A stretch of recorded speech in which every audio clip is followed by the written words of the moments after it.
சரி. இன்னைக்கு 1 பேதுரு 5ஆம் அதிகாரம் பார்க்கலாம். இதில பார்த்தீங்கன்னா, முதல் 4 வசனங்கள் ஒரு பகுதி. அந்த 3ஆம் வசனம் பின்பகுதியை தலைப்பா போட்டு வச்சுக்கோங்க. மந்தைக்கு மாதிரிகளாகவும் கண்காணிப்பு செய்யுங்கள். சரிங்களா? மந்தைக்கு மாதிரிகளாக கண்காணிப்பு செய்யுங்கள். சரிங்களா? பாஸ்டர் எப்படி இருக்கணும் அப்படின்னு சொல்லி அதை தான் இந்த இடத்துல எழுதுகிறார். சரிங்களா? ஒரு பாஸ்டர்கள் இல்லை மேய்ப்பர்கள் அவங்க வந்து எப்படி இழுக்கணும் அப்படின்னு சொல்லி அதை தான் இந்த இடத்துல எழுதுகிறார். முதலாவது வசனம் வாசிக்கிறேன். உங்களில் உள்ள மூப்பருக்கு உடன் மூப்பனும் கிறிஸ்துவின் பாடுகளுக்கு சாட்சியும் இனி வெளிப்படும் மகிமைக்கு பங்காளியுமாக இருக்கிற நான் புத்தி சொல்லுகிறது என்னவெனில், அதில் சொல்கிறாரு, உங்களில் உள்ள மூப்பருக்கு உடன் மூப்பன் அப்படின்னு சொல்லி சொல்கிறார். ஸோ பார்த்திங்கன்னா, தான் ஒரு சபை மேய்ப்பராக இருந்தாலும் தலைவராக அவரை காட்டிக்காமல் இந்த இடத்துல அவங்க மூப்பனுக்கு உடன் மூப்பன்னு சொல்லி தன்னை தாழ்த்துகிறத இந்த இடத்துல நம்ம பார்க்குறோம். சரிங்களா? அடுத்த பாருங்கள், கிறிஸ்துவின் பாடுகளுக்கு சாட்சி அப்படின்னு சொல்லி சொல்கிறார். ஏன்னா இயேசு கிறிஸ்து பட்ட பாடுகளெல்லாம் அவர் கண்ணால் பார்த்துருக்கார். சரிங்களா? இப்போ இயேசு கிறிஸ்து கூடயே இருந்து அவர் என்னென்ன பாடுகள் பட்டார், சிலுவையில் எவ்வளோ பாடுபட்டான்னு சொல்லி அதெல்லாம் வந்து நேரில் பார்த்துருக்காரு. சொல்கிறாரு, கிறிஸ்துவின் பாடுகளுக்கு சாட்சி அப்படின்னு சொல்லி சொல்கிறார். இனி வெளிப்படும் மகிமைக்கு பங்காளியுமாக இருக்கிற நான் புத்தி சொல்லுகிறேன். இப்போ இனி வெளிப்படும் மகிமை என்னென்னா, இனிமேல் நம்ம மரித்தோம்னா பரலோகத்துக்கு போயிடலாம். ஸோ அதுக்கு நான் பங்காளியாக இருக்கேன் அப்படின்னு சொல்லி சொல்கிறார். ஸோ பரலோகம் எனக்காக வைக்கப்பட்டிருக்கிறது. ஸோ அதுதான் அந்த இடத்துல சொல்கிறார். சொல்லுகிற புத்தி என்னவெனில், உங்களிடத்தில் உள்ள தேவனுடைய மந்தையை நீங்கள் மேய்த்து கட்டாயமாய் அல்ல மனப்பூர்வமாயும் அவலட்சணமான ஆதாயத்திற்காக அல்ல மன உற்சாகத்தோடும் சுதந்திரத்தை இருமாப்பாய் ஆள்கிறவர்களாக அல்ல மந்தைக்கு மாதிரிகளாகவும் கண்காணிப்பு செய்யுங்கள். ஸோ அந்த சொல்கிறார், உங்களிடத்தில் உள்ள தேவனுடைய மந்தையை மேய்த்து. ஸோ குறிப்பாக வந்து இது வந்து எல்லாத்துக்குமே அந்த பாஸ்டர்ஸ்க்கு எழுதுகிறார், மேய்ப்பர்களுக்கு எழுதுகிறார் எப்படி இருக்கணும் அப்படின்னு சொல்லி சொல்கிறார். உங்களிடத்தில் உள்ள தேவனுடைய மந்தையை நீங்கள் மேய்த்து கட்டாயமாக அல்ல. ஸோ நீங்கள் வந்து உங்களுக்கு கொடுக்கப்பட்ட மந்தையை வந்து மேய்ங்க. இப்போ எப்படி மேய்க்கக்கூடாது அப்படின்னா வந்து கட்டாயமாக, ஐயோ நான் மேய்க்கணுமே அப்படின்னு சொல்லி கட்டாயமாக நீங்கள் வந்து மேய்க்காதீங்க, மனப்பூர்வமாக மேய்யுங்க. ஏன்னா இது தேவன் கொடுத்த ஊழியம். சரிங்களா? இப்போ தேவன் கொடுத்த மந்தை, தேவன் கொடுத்த ஊழியம், நீங்கள் மனப்பூர்வமாக செய்யுங்க அப்படின்னு சொல்லி சொல்கிறார்.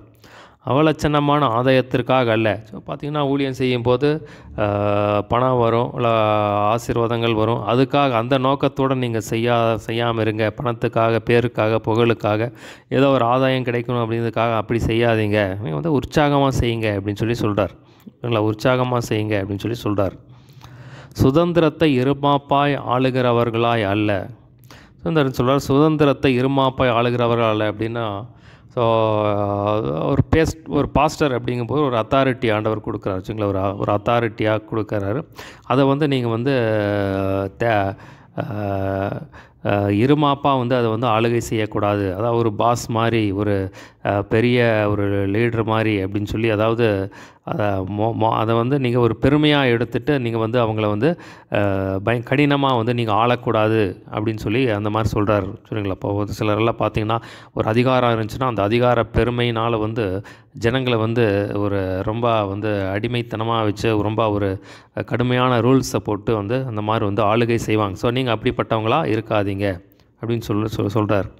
மந்தைக்கு மாதிரிகளாகவும் கண்காணிப்பு செய்யுங்கள். சரிங்களா? இப்போ இயேசு கிறிஸ்து தான் நம்ம மாதிரி. சரிங்களா? இப்போ வேதத்தில் பார்க்குறோம், இயேசு சொல்கிறார், நானே நல்ல மேய்ப்பன் தன் ஆடுகளுக்காக ஜீவனையும் கொடுக்குறான். ஸோ அப்படிப்பட்டவர்களாக இருங்க அப்படின்னு சொல்லி சொல்கிறார். ஸோ வேதத்தில் நம்ம வந்து இது ஒரு உண்மையிலே ஒரு கஷ்டமான காரியம் தான். பாருங்கள், இப்போ நம்ம மாதிரியாக இருக்கணும் அப்படின்னு சொல்லி தேவன் வந்து இப்போ என்னெல்லாம் வசனத்தில் இருக்கோ அதெல்லாம் நீங்கள் சொல்லி ஜெபம் பண்ண அந்த காரியத்தை அப்படியே நமக்குள்ளே வச்சுருவார் பாருங்க. சரிங்களா? இப்போ ஆண்டவர் நீங்கள் ஜெபம் பண்ணணும், ஆண்டவரே நான் வந்து மந்தைக்கு மாதிரியாக இருக்கணும், அப்படியே என்னை மாற்றுங்க அப்படிங்கும்போது வந்து ஆண்டவர் அப்படியே மாற்றிடுவார் பாருங்க. சரிங்களா?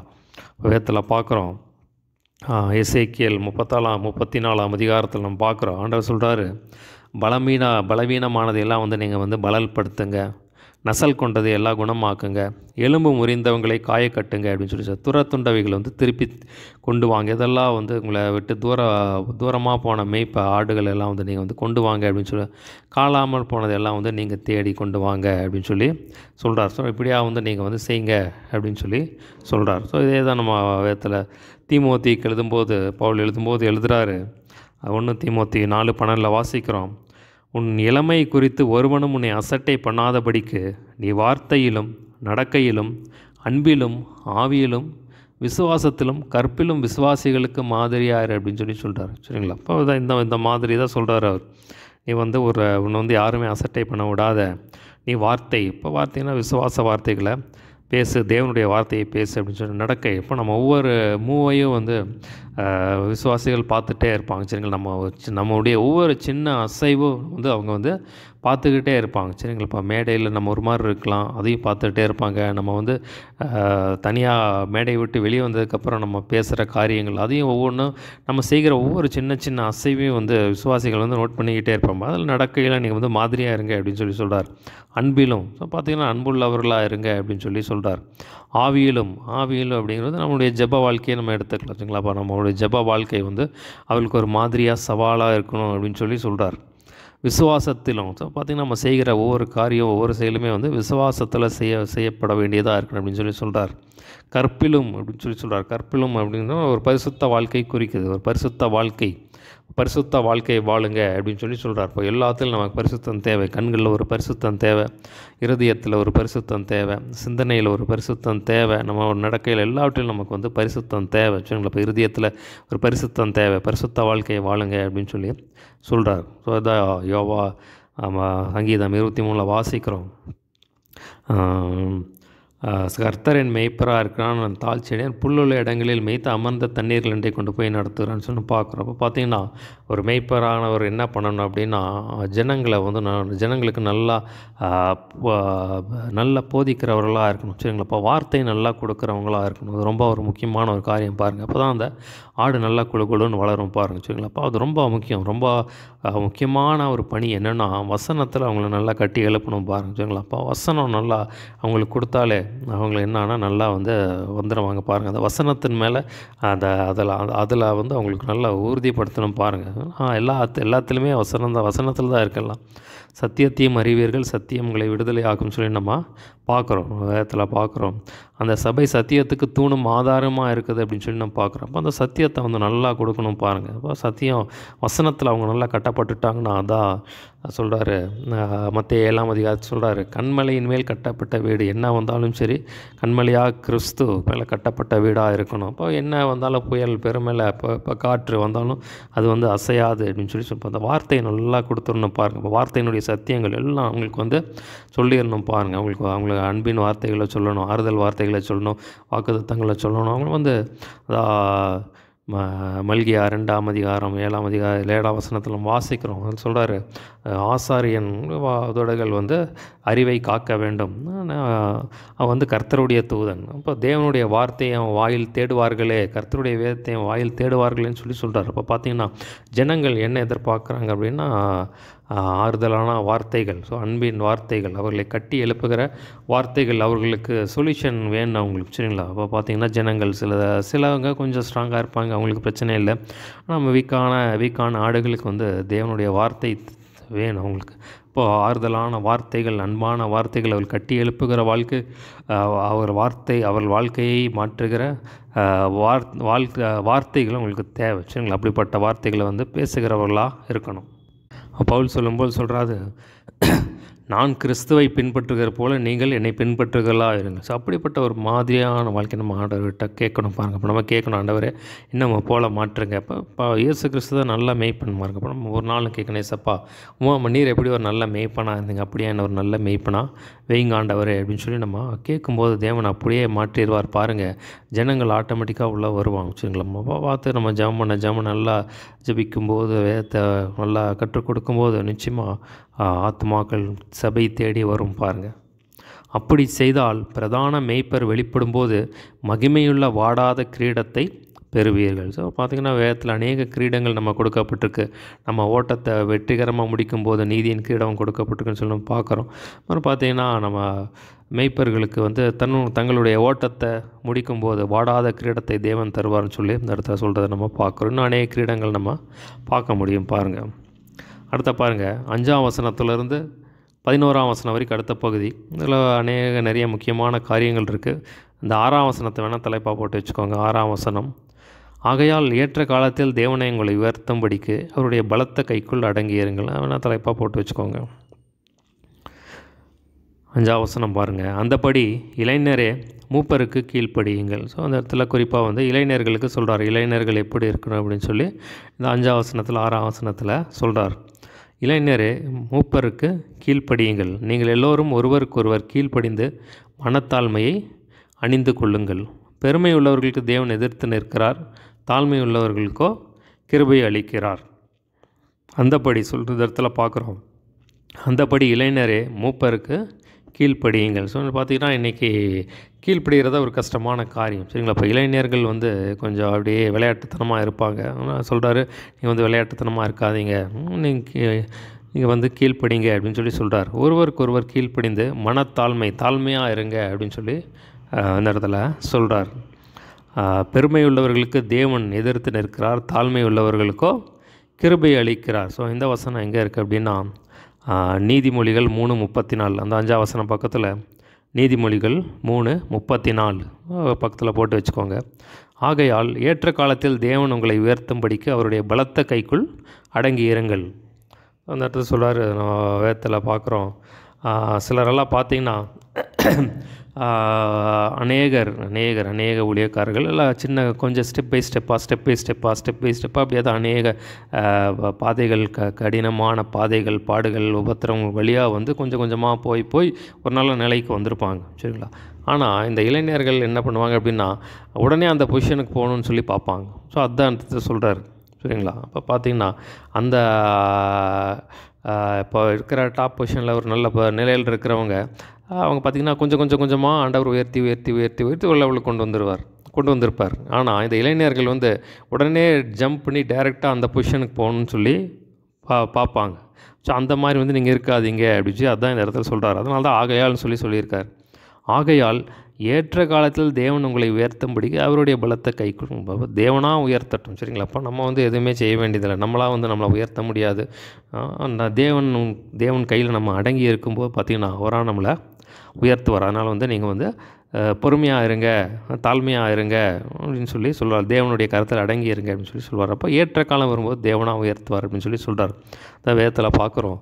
தாவீதை பார்த்திங்கன்னா அநேக பாடுகள் வழியாக வந்தார். சரி, பார்த்திங்கன்னா அவராக வந்து சாமுவேல் வந்து அவரை அபிஷேகம் பண்ணதுக்கப்புறமும் பார்த்திங்கன்னா அவர் மறுபடியும் அபிஷேகம் பண்ணேன்னா மறுபடியும் ஆடு மேய்க்க போயிட்டார் பாருங்கள். அப்போ பார்த்திங்கன்னா அவருக்குன்னு ஒரு டைம் வந்துச்சு. அந்த டைமில் தான் பார்த்திங்கன்னா அவர் அது வரைக்கும் பொறுமையாக காத்துட்டு இருந்தார் பாருங்கள். ஏற்ற டைமில் பார்த்திங்கன்னா தேவன் அவரை வந்து அவரோட டைமில் ராஜாவாக உயர்த்தினதை நம்ம பார்க்குறோம். யோசேப்பு அதே மாதிரி தான் பாருங்கள். அவராக வந்து எதுவுமே செய்யலை. பார்த்திங்கன்னா அவர் அந்த பாடுகளில் வந்து பொறுமையாக இருந்தார், சகிச்சார். ஆனால் ஒரு டைம் வந்துச்சு பார்த்திங்கன்னா அந்த இடத்துல எகிப்தில் வந்து ஒரு பெரிய பதவியில் வந்து உயர் பதவியில் பார்வோனுக்கு அடுத்த பொசிஷனில் வந்து தேவன் உயர்த்தினதை நம்ம பார்க்குறோம். அதான் பார்க்குறோம் வேதத்தில். ஏசாயா 60:22 சின்னவன் 1000 சிறியவன் பலத்த ஜாதியும் ஆவான், கர்த்தராகிய நான் ஏற்ற காலத்தில் இதை தீவிரமாக நடப்பிப்பேன்னு சொல்லி ஆண்டவர் சொல்கிறார் பாருங்கள். நம்ம வந்து பொறுமையாக இருக்கணும் பாருங்கள். எந்த ஒரு காரியமாக இருந்தாலும் சரி நம்ம பொறுமையாக இருக்கும்போது, தேவனை கையில் அடங்கி இருக்கும்போது, அவர் சொல்லும்படி நம்ம சொல்கிறபடி நம்ம கேட்கும்போது அவராக உயர்த்துவார் பாருங்கள். சொல்லுங்க, எல்லோரும் கண்டிப்பாக நிச்சயமாக வந்து ஆண்டவர் உயர்த்துவார். ஒருத்தருமே வந்து நேரத்தில் பார்க்குற ஒரு பச்சைப்பாதம் உள்ள தேவன் அல்ல, சொல்லுங்களா? எல்லாருக்குமே அவருக்கு அந்தந்த டைமில் என்னென்ன செய்யணுமோ நிச்சயமாக ஆண்டவர் இதை செஞ்சிருவார் பாருங்கள். தாழ்மையாக இருங்க அப்படின்னு சொல்லி சொல்கிறார். பாருங்கள், அவர் உங்களை விசாரிக்கிற ஆனபடினால் உங்கள் கவலைகள் எல்லாம் அவர் மேல் வைத்து விடுங்கள். தேவன் ரொம்ப முக்கியமான ஒரு அருமையான வசனம் பாருங்கள். அவர் நம்மை விசாரிக்கிறவர் அப்படின்னு சொல்லி நம்ம பார்க்குறோம். வேதத்தில் நம்ம அநேக இடம்லாம் பார்க்க முடியும். சங்கீதமில் பார்க்குறோம், கர்த்தர் மேல் உன் பாரத்தை வைத்து விடு, அவர் உன்னை ஆதரிப்பார், நீதிமானை ஒருபோதும் தள்ளாட விட்டான்னு சொல்லி நம்ம பார்க்குறோம். நம்ம Matthew 11ஆம் அதிகாரத்தில் பார்க்குறோம், வருத்தப்பட்டு பாரம் சுமக்கிறவங்க எல்லோரும் என்னிடத்தில் வாருங்கள், நான் உங்கள் இளைப்பாறுதல் தருவேன்னு சொல்லி ஆண்டவர் சொல்கிறார். இந்த இடத்துல சொல்கிறாரு, அவர் உங்களை விசாரிக்கிறவர்னு சொல்லி நம்ம பார்க்குறோம். நம்ம நல்லா சாப்பிட்டோமா, தூங்கினோமா, நல்லா இந்த காரியம் பார்த்திங்கன்னா ஒரு முக்கியமான ஒரு காரியம் என்ன கண்டுபிடிச்சி அப்படின்னா, நான் பரலோகம் வந்து 24 மணி நேரம் நம்மை கண்காணிச்சுக்கிட்டே இருக்கு பாருங்கள். சரி, அது ரொம்ப ஒரு முக்கியமான ஒரு காரியம் பாருங்கள். 24 மணி நேரம் நம் பரலோகத்தின் கண்காணிப்பில் இருக்கோம். சரி, 24 மணி நேரம் பரலோகம் நம்ம வந்து கண்காணிச்சுக்கிட்டே இருக்குது. தேவனுடைய கண்காணிப்பில் இருக்கோம் பாருங்கள். சரிங்களா? நம்ம பார்த்திங்கன்னா அங்கேயும் இங்கேயும் எங்கேயுமே போக முடியாது. தேவன் நம்மளை பார்த்துக்கிட்டே இருக்கார். நம்ம என்ன செய்கிறோம், என்ன பேசுகிறோம், என்ன பண்ணுறோன்னு சொல்லி எல்லாமே வந்து பரலோகம் நம்மை வந்து பார்த்துக்கிட்டே இருக்குது. அதாவது நம்ம விசாரிக்கிறவர் ஆனபடி கவலைகள் இல்லாமல் ஒரு மேல் வைத்து விடுங்கள். இப்போ ஒரு சின்ன பிள்ளை பார்த்திங்கன்னா என்ன பிரச்சனை வந்தாலும் போய் அவங்க அப்பா கிட்ட சொல்லும், அம்மா கிட்ட சொல்லும். அந்த மாதிரி தான். அந்த மாதிரி வந்து நம்ம தகப்பனாக இருக்கிறார். சரிங்களா? நல்ல ஈவுகளை தருகிற தகப்பன். நம்ம தைரியமாக போய் அவர்கிட்ட சொல்லலாம் பாருங்கள். நம்ம எப்போ ரட்சிக்கப்பட்டோமோ அப்பா பிதாவென்று கூப்பிடக்கூடிய புத்திர சுவிகாரத்தின் ஆவி நமக்கு தந்திருக்கிறார். சரிங்களா? மனுஷன் நம்மளை ஏமாற்றுவான், மனுஷங்கள் மாறுவாங்க, அவள் குணம் மாறும், சாயல் மாறும். இன்றைக்கி ஒன்று சொல்லுவாங்க, நாளைக்கு தர்றேன்பாங்க, தரமாட்டாங்க. அதை செய்கிறேன்னு சொல்லுவாங்க, செய்ய மாட்டாங்க. ஆனால் நம்ம தேவன் வந்து உண்மையுள்ள தேவன். சரிங்களாப்பா? உண்மையான தகப்பன், அன்புள்ள தகப்பன், கரிசனை உள்ள தகப்பன், நம்ம விசாரிக்கிற தகப்பன். சரிங்களாப்பா? நம்ம கவலைகள் எல்லாம் அவர் மேலே வைத்து விடுங்க அப்படின்னு சொல்லி நம்ம இந்த இடத்துல சொல்கிறாரு பாருங்க. அதனால் வந்து எல்லாமே விட்டு அவர் இடத்துல வந்து வச்சிடலாம் பாருங்கள். எதை சொல்கிறாரு தேவன் சொல்கிறாரு, நான் உன்னை விட்டு விலகுவதும் இல்லை, உன்னை கைவிடுவதும் இல்லைன்னு சொல்கிறாரு பாருங்கள். முடிவு பரியந்து நம்மை நடத்துகிற தேவன். அதாவது இடத்துல பார்க்க நான் உங்களை திக்கட்டவர்களாக விடேன்னு சொல்லி சொல்கிறார். இப்போ பார்த்தீங்கன்னா என்ன பிரச்சனாலும் சரி, தேவனே எனக்கு உதவி செய்யுங்க, நம்ம இடத்துல வருகிற இந்த பிரச்சனையை மாற்றி போடுங்கும் போது அவர் பார்த்து கொள்வார் பாருங்கள். எல்லாவற்றையும் மாற்றி போட தேவன் வல்லவராக இருக்கிறார் பாருங்கள். 8ஆம் வசனம் 9ஆம் வசனம் முக்கியமான வசனம் பாருங்கள். தெளிந்த புத்தி உள்ளவர்களாக இருங்கள், விழித்திருங்கள். ஏனெனில் உங்கள் எதிராளியாகிய பிசாசானவன் கர்ச்சிக்கிற சிங்களம் போல எவனை விழுங்கலாமோ என்று வகை தேடி சுற்றித் திரிகிறான். அதில் சொல்கிறார் பாருங்கள், தெளிந்த புத்தி உள்ளவர்களாக இருங்கள். இந்த தெளிந்த புத்தி வந்து ரொம்ப முக்கியம் பாருங்கள். சொல்லுங்கப்பா, தெளிந்த புத்தி இருந்தால் தான் நம்ம வந்து சரியான முடிவு எடுக்க முடியும் பாருங்கள். இப்போது தெளிந்த புத்தி நம்மக்கிட்ட இல்லை அப்படின்னா வந்து நம்மளால் வந்து சரியான முடிவு எடுக்க முடியாது பாருங்கள். வேதத்தில் பார்க்குறோம், அந்த கெட்டகுமாரன் பார்த்திங்கன்னா, கெட்டகுமாரன் உண்மையில் தேவன் சொல்லும்போது சொல்கிறாரு, அந்த கெட்டகுமாரன் என்ன பண்ணுறான் அப்படின்னா, அந்த 2வது மகன் லூக்கா 15ஆம் அதிகாரத்தில் தனக்கு என்னுடைய சொத்தை எனக்கு பிரித்து கொடுன்னு சொல்லி போய் அவங்க அப்பா கிட்டேருந்து எல்லாத்தையும் வாங்கிட்டு போயிட்டான் பாருங்க. தெளிந்த புத்தி இல்லை, போய் வாங்கிட்டு போகிறான், போய் துன்மார்க்கிறமா எல்லாம் செலவு பண்ணி கடைசியாக பார்த்திங்கன்னா ஒரு பன்றி தின்கிற அந்த தவிடு கூட அவனுக்கு கிடைக்க மாட்டேங்குது. அப்போ தான் அவனுக்கு புத்தி வருது பாருங்கள். அப்போ தான் அவனுக்கு புத்தி தெளியுது. அப்போ பார்த்திங்கன்னா புத்தி தெளிஞ்ச போது என்னுடைய அப்பாவுடைய வீட்டில் எத்தனையோ வேலைக்காரர்கள் நல்ல சாப்பாடு சாப்பிட்றாங்க, ஆனால் பார்த்திங்கன்னா எனக்கு ஒரு நல்ல சாப்பாடு. அப்போ தான் புத்தி தெளிஞ்சு நான் மறுபடியும் எங்கள் அப்பா கிட்டே போவேன்னு சொல்லி வர்றான் பாருங்கள். பார்த்திங்கன்னா கிழிஞ்ச உடையோட ஒன்றும் இல்லாமல் எல்லாத்தையும் இழந்து போய் வர்றான் பாருங்கள். ஆனால் பார்த்திங்கன்னா தேவன் ஏற்றுக்கொள்றதை நம்ம அப்போ தெளிந்த புத்தி தெளிந்த புத்தி இருக்கும்போது தான் நம்ம சரியான டிசிஷன் எடுக்க முடியும் பாருங்க. சரிங்களா? ஆண்டவர்கிட்ட கேட்கணும் அந்த தெளிந்த புத்தி. 2 தீமோத்தேயுவில் சொல்லும்போது சொல்கிறாரு, கர்த்தர் உனக்கு எல்லா காரியத்திலும் புத்தியை தந்துடுவான்னு சொல்லி வேதத்தில் நம்ம பார்க்குறோம். ஆண்டவர்கிட்ட கேட்கணும் பாருங்கள். வேதத்தில் பார்க்குறோம், தேவன் நமக்கு பயமுள்ள ஆவியை கொடாமல் பலனும் அன்பும் தெளிந்த புத்தியுள்ள ஆவியை கொடுத்துருக்கான்னு சொல்லி நம்ம பார்க்குறோம். சரிங்களா? அப்போ தெளிந்த புத்தியில் நம்ம நடக்க தேவன்கிட்ட கிருபை கேட்கணும் பாருங்கள். விழித்திருங்கள். இப்போ ஜெபத்தில் விழித்திருக்கணும் பாருங்கள். எப்போவுமே நம்ம அலர்ட்டாக இருக்கிறது வந்து ஜெபத்தில் விழித்திருங்கள் சொல்லி நம்ம சொல்கிறார். அப்போ எப்போவுமே ஜெபத்தில் நம்ம ஜெபித்திட்டு கொண்டே இருக்கும்போது, இடைவிடாமல் ஜெபிக்கும்போது, தேவ சமூகத்தில் இருக்கும்போது நம்ம எப்போவுமே விழிப்பாக இருப்போம் பாருங்கள். ஏனெனில் ஏன் இப்படி சொல்கிறார் அப்படின்னா, உங்கள் எதிராளியாக பிசாசானவன் கர்ச்சிக்கிற சிங்கம் போல எவனை விழுங்கலாமோ என்று சுற்றி திரிகிறான். ஸோ பார்த்திங்கன்னா யாரை விழத்தள்ளலாம் அப்படின்னு தான் வந்து சாத்தான் பார்த்துக்கிட்டே இருக்கு. அதாவயத்தில் பார்க்குறோம், பிசாசுக்கு இடம் கொடாதிருங்கள்னு சொல்லி நம்ம பார்க்குறோம். இப்போ தேவனுக்கு கீழ்ப்படிந்திருங்கள், பிசாசுக்கு எதிர்த்து நில்லுங்கள், அவனுங்களை விட்டு ஓடி போவான்னு சொல்லி நம்ம பார்க்குறோம். ஏன்னா வேதத்தில் பார்க்குறோம், திருடன் திருடவும் கொல்லவும் அழிக்கவும் என்று வேறொன்றுக்கும் வரான்னு சொல்லி நம்ம பார்க்குறோம். 9ஆம் வசனம் பாருங்கள், விசுவாசத்தில் உறுதியாக இருந்தவனுக்கு எதிர்த்து நில்லுங்கள், உலகத்தில் உள்ள உங்கள் சகோதரிடத்திலே அப்படிப்பட்ட பாடுகள் நிறைவேறி வருகிறது என்று அறிந்திருக்கிறீர்களே. ஸோ பார்த்திங்கன்னா விசுவாசத்தில் உறுதியாக இருந்தவனுக்கு எதிர்த்து நில்லுங்கள். இப்போ சாத்தான் வந்து விடமாட்டான். எந்த நமக்கு எங்கே கேப் கிடைச்சாலும் சரி நம்ம அதான் ஆண்டவர் சொல்கிறார், பரிசுத்தமாக இரு, கண்களை ஒப்புக்கொடு, நாவை ஒப்புக்கொடு, இருதயத்தை ஒப்புக்கொடு அப்படின்னு சொல்லி சொல்கிறார். இப்போ பரிசுத்தத்தை நோக்கி போ, வேத வசனம் என்ன சொல்லுதோ அதுக்கு போ. அப்போ சாத்தானுடைய கண்ணெல்லாம் என்ன அப்படின்னா, நம்மக்கிட்ட இருக்கிறத திருடணும் சரிங்களா. நம்மக்கிட்ட இருக்கிற தேவன் கொடுத்த அந்த பொக்கிஷங்களெல்லாம் வந்து திருடணும் சரிங்களா. அப்போ பார்த்தீங்கன்னா நம்ம ரட்சிப்பை திருட பார்ப்போம், நமக்கு இருக்கிற நல்ல காரியங்கள் எல்லாம் திருட பார்ப்போம், நம்ம ஜெப வாழ்க்கையை திருட பார்ப்போம், நம்ம தேவனோடு இருக்கிற அந்த உறவை திருட பார்ப்போம், நம்முடைய ஆசீர்வாதத்தை திருட பார்ப்போம், நம்முடைய பணத்தை திருட பார்ப்போம், நம்ம ஆரோக்கியத்தை திருட பார்ப்போம். பார்த்திங்கன்னா அவன் பேரே திருடன் சரிங்களா. திருடவும் கொல்லவும் அழிக்கவும் இன்றி வேறு ஒன்றுக்கும் வரான்னு சொல்லி. அப்போ பார்த்தீங்கன்னா நீங்கள் வந்து தெளிந்த புத்தியால் நாங்கள் விழித்திருங்க, அவனுக்கு எதிர்த்து நில்லுங்க அப்படின்னு சொல்லி சொல்கிறாங்க, ஜாக்கிரதையாக இருங்க அப்படின்னு சொல்லி சொல்கிறார். அப்போ நம்ம தேவனை நம்ம வந்து அண்டிக் கொள்ளணும். பாருங்கள், இந்த வேதத்தில் பார்க்குறோம், தேவன் ஆதாம் ஏவாளை ஆசீர்வதித்து வச்சுருந்தார். ஆனால் உள்ள சாத்தான் புகுந்தன என்ன ஆச்சுன்னா அவர்கள் வந்து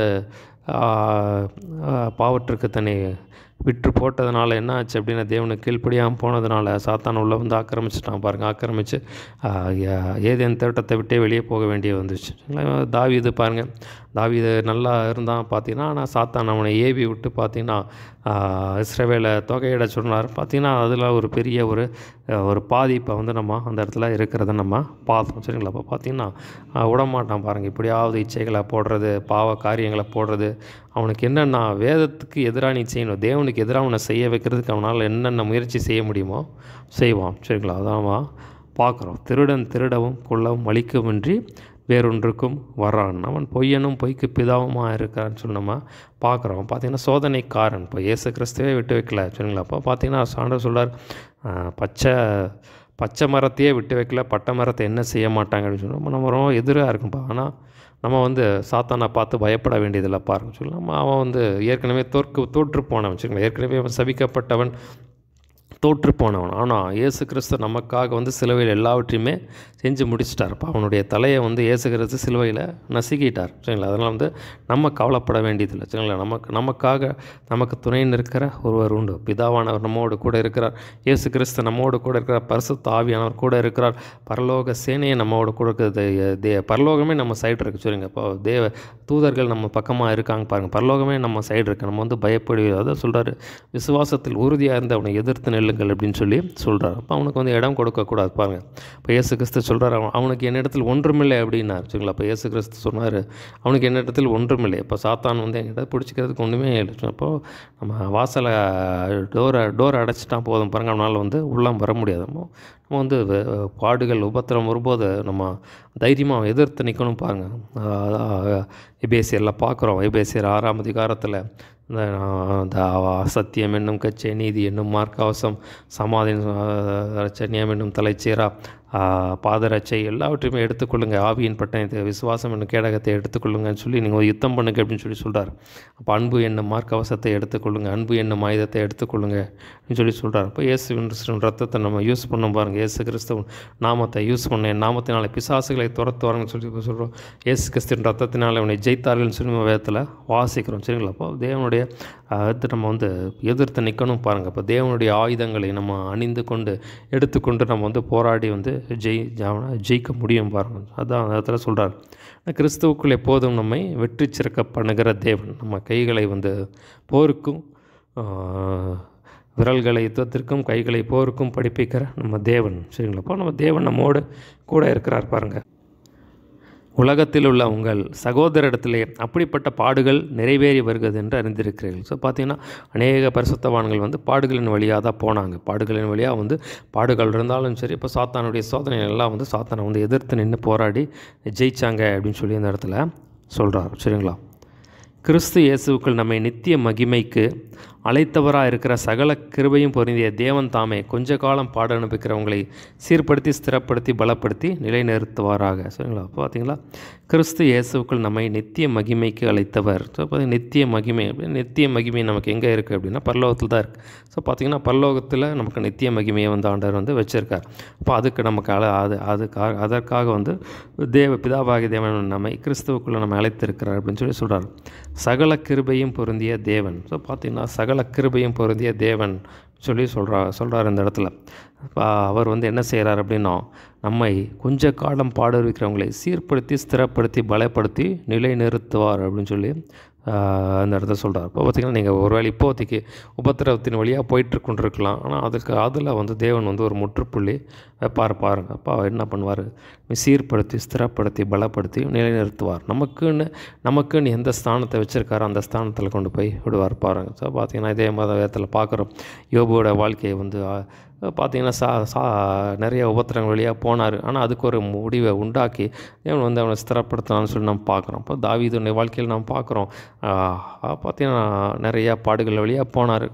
அப்புறம் பார்த்திங்கன்னா ராஜாவாக நிலைநிறுத்தினான்னு சொல்லி நம்ம பார்க்குறோம். இப்போ நமக்குன்னு என்ன வச்சுருக்காரோ, அது ஊழியமானாலும் சரி, இல்லை ஒரு பிஸ்னஸ் ஆனாலும் சரி, எந்த ஒரு காரியமானாலும் சரி, நம்ம எங்கே கொண்டு போய் சேர்க்கணும், எங்கே வைக்கணும் அப்படின்னு சொல்கிறாரோ அந்த இடத்துல வந்து கண்டிப்பாக வந்து வைப்பார் பாருங்கள். அது வரைக்கும் நம்ம தேவன் வந்து பொறுமையாக இருப்போம். நிச்சயமாக எல்லாவற்றையும் தேவன் மாற்ற வல்லவராக இருக்கிறார் பாருங்கள். சீர்படுத்தி ஸ்திரப்படுத்தி பலப்படுத்தி நம்மை நிலைநிறுத்துகிற தேவனாக இருக்கிறார் பாருங்கள். அவருக்கே மகிமையும் வல்லமையும் சதா காலங்களிலும் உண்டாயிருப்பதாக. ஆமேன். இப்போ அவருக்கே மகிமை உண்டாகட்டும் அப்படின்னு சொல்லி சொல்கிறார். அடுத்த பாருங்க, கடைசி பகுதி 12ஆம் வசனத்துலேருந்து 14 வரைக்கும் வாழ்த்து. சரிங்களா? 12 முதல் 16 வரைக்கும் வாழ்த்து. உங்களுக்கு புத்தி சொல்லும்படிக்கு நீங்கள் நிலை கொண்டிருக்கிற கிருபை, தேவனுடைய மெய்யான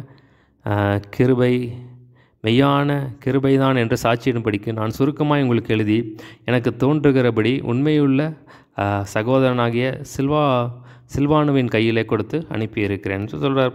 அப்போ சொல்கிற இந்த இடத்துல சொல்கிறாரு, நான் வந்து உங்களுக்கு புத்தி சொல்லியிருக்கேன். நீங்கள் நிலை கொண்டு நிற்கிற கிருபை தேவனுடைய மெய்யான கிருபை என்று சாட்சியிடும் சொல்கிற. பார்த்திங்கன்னா நீங்கள் வந்து ஏன் இப்படி நிலை நிற்கீங்க அப்படின்னா, பார்த்திங்கன்னா இன்றைக்கி நம்ம ரட்சிக்கப்பட்டிருக்கோம். அந்த ரட்சிப்பை வந்து நீங்கள் வந்து நம்ம காத்து கொண்டிருக்கோம் அப்படின்னா அது தேவனுடைய கிருபை. பார்த்திங்களா, நம்ம பின்வாங்கி போகாமல் இருக்கோம் அப்படின்னா அது பார்த்திங்கன்னா தேவனுடைய கிருபை. நம்ம வந்து விழாமல் இருக்கோம் அப்படின்னா அதுக்கு காரணம் வந்து தேவனுடைய கிருபை. ஸோ அதான் அந்த கிருபை வந்து அதுதான் வந்து அந்த மெய்யான கிருபை அப்படின்னு சொல்லி இந்த இடத்துல சொல்கிறார். பார்த்திங்கன்னா நான் எழுதினதெல்லாம் வந்து சில்வானுவின் கையில் வந்து கொடுக்குறேன் அப்படின்னு சொல்லி சொல்கிறார். இப்போ சில்வானு அப்படிங்கிறது சீலா. சரிங்களா? பவுல் சீலா, அந்த சீலாவை தான் குறிக்குது. சரிங்களா? உங்களுடனே கூட தெரிந்து கொள்ளப்பட்டிருக்கிற பாபிலோன் உள்ள சபையும் என் குமாரனாகிய மார்க்கும் உங்களுக்கு வாழ்த்துதல் சொல்லுகிறார்கள். ஸோ பார்த்திங்கன்னா வந்து இந்த சபை, அந்த பாபிலோன் சபையும் மார்க்கும் உங்களுக்கு வந்து வாழ்த்துதல் சொல்லுகிறார்கள்னு சொல்லி சொல்கிறார். ஒருவர் அன்பின் முத்தத்தோடு வாழ்த்துங்கள். கிறிஸ்து இயேசுவுக்குள்ளான உங்கள் அனைவருக்கும் சமாதானம் உண்டாவதாக. ஆமேன். சரிங்களா? பார்த்திங்கன்னா சொல்கிறார், உங்களுக்கு சமாதானம் உண்டாவதாக அப்படின்னு சொல்லி இயேசு கிறிஸ்துவன். அப்போ நம்ம அடிக்கடி சொல்லலாம், அப்போ இயேசு கிறிஸ்துவ நாமத்தினால சமாதானம் உண்டாகும் சொல்லும்போது அந்த இடத்துல சமாதானம் உண்டாகும் பாருங்கள். சரிங்களா? அப்போ அப்படியா வாழ்த்தில் ஆரம்பிக்கிறாரு. அதே மாதிரி வந்து வாழ்த்தி ஆசீர்வச்சு முடிச்சுக்கிறத நம்ம இந்த இடத்துல பார்க்குறோம். சரிங்களா? அப்போ இந்த இடத்துல என்ன பார்த்தோம் அப்படின்னா, நீங்கள் வந்து மூப்பர்கள் வந்து அதாவது சபை போதகர்கள் எப்படி இருக்கணும் அப்படின்னா பார்த்திங்கன்னா, தேவனுடைய சபையை வந்து மனப்பூர்வமாக வந்து மேய்க்கணும், உற்சாகமாக மேய்க்கணும், நம்ம மந்தைக்கு மாதிரியாக இருக்கணும் அப்படின்னு சொல்லி சொல்கிறாரு. அதே மாதிரி இளைஞர்கள் வந்து நீங்கள் வந்து தாழ்மையாக இருங்க, தேவன் ஏற்ற காலத்தில் உயர்த்துவான்னு சொல்லி சொல்கிறாரு. இப்போ தேவன் நம்மை விசாரிக்கிறார் அப்படின்னு சொல்லி சொல்கிறாரு. பார்த்திங்கன்னா தெளிந்த புத்தி உள்ளவர்களாக இருங்க, விழித்திருங்க அப்படின்னு சொல்லி சொல்கிறார். விசுவாசத்தில் உறுதியாக இருந்த வந்து சாத்தானுக்கு எதிர்த்து நில்லுங்க அப்படின்னு சொல்லி சொல்கிறார். கொஞ்ச காலம் பாட அனுபவிக்கிறவங்களை வந்து தேவன் வந்து சீர்படுத்தி ஸ்திரப்படுத்தி பலப்படுத்தி நிலைநிறுத்துவார்னு சொல்லி அந்த காரியத்தை சொல்கிறார். அப்புறம் கடைசியாக வாழ்த்தி ஆசீர்வச்சு முடிக்கிறார். சரிங்களா? ஒரு சின்ன ஜெபம் பண்ணி முடிச்சிடலாம். ஏசப்பா, நீர் எங்களோடு பேசின வார்த்தைகளுக்காய் நன்றி ஆண்டவரே. ஏசப்பா, இப்போ நீங்கள் கொடுத்த அந்த சபையை வந்து மனப்பூர்வமாய் உற்சாகமாய் மேய்க்க கர்த்தர் நம்முடைய ஊழியக்காரர்களுக்கு பாராட்ட வேண்டும்படியாக ஜெபிக்கிறேன். மந்தைக்கு மாதிரியாக இருக்க கர்த்தர் கிருபை செய்ய வேண்டும்படியாக ஜெபிக்கிறேன். தேவனே, உங்களுக்கு இன்னும் தாழ்மையை கற்றுத்தர வேண்டும், இன்னும் தாழ்மையாக இருக்கிறத கிருபை செய்யுங்க. நீர் ஏற்ற காலத்தில் உயர்த்துகிற தேவனாக இருக்க அதை உங்களுக்கு பலத்த கரத்தில் அடங்கி இருக்க கர்த்தர் கிருபை பாராட்ட வேண்டும் முடிவாய் ஜெபிக்கிறேன். நீர் எங்களை விசாரிக்கிற தேவனாக இருக்கிற அப்படின்னா நம்ம ஸ்தோத்தரிக்கிற ஆண்டவரே. விசுவாசத்தில் உறுதியாக இருந்து தேவனே சாத்தானுக்கு எதிர்த்து நிற்க ஜெயங்குள்ள கர்த்தர், ஜெயம் எடுக்க கர்த்தர் கிருபை செய்யுங்க.